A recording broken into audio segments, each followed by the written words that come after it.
Special stay রাউন্ডের এতদিন কোনো অফিসিয়াল নোটিশ আসছিল না, সেই কারণে কোনো উড়ো খবরের ওপর ভিত্তি করে আমাদের চ্যানেল ভিডিও পাবলিশ করছিল না।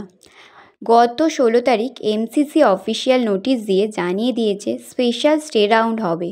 ফলে এখনও যারা সিট পায়নি তাদের জন্য খুশির খবর রয়েছে। এবার দেখে নিই শিডিউল কি প্রকাশিত হয়েছে। অল ইন্ডিয়া কোটায় কিন্তু কোনো নতুন রেজিস্ট্রেশন দেওয়া হয়নি। অলরেডি রেজিস্টার ক্যান্ডিডেট যারা, তারা চয়েস ফিলিং করতে পারবে 20 থেকে 23শে নভেম্বর পর্যন্ত। যারা অল ইন্ডিয়া অ্যালটমেন্ট পেল তাদের ডেটাগুলি 25শে নভেম্বর বিভিন্ন স্টেটকে শেয়ার করা হবে। অল ইন্ডিয়ায় অ্যাডমিশনের লাস্ট ডেট দেওয়া হয়েছে 30শে নভেম্বর। এমসিসি থেকে স্টেটকে বলা হয়েছে কাউন্সেলিং প্রসেস 25 থেকে 29শে নভেম্বরের মধ্যে করতে হবে। দেখা যাক স্টেটে নতুন রেজিস্ট্রেশন খোলে কিনা।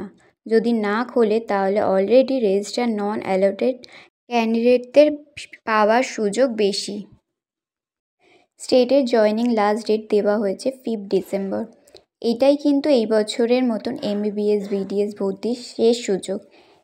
সেই কারণে যারা সিট পাননি এই বছরে ভর্তি হতে চাইছেন আমাদের সাথে যোগাযোগ করতে পারেন।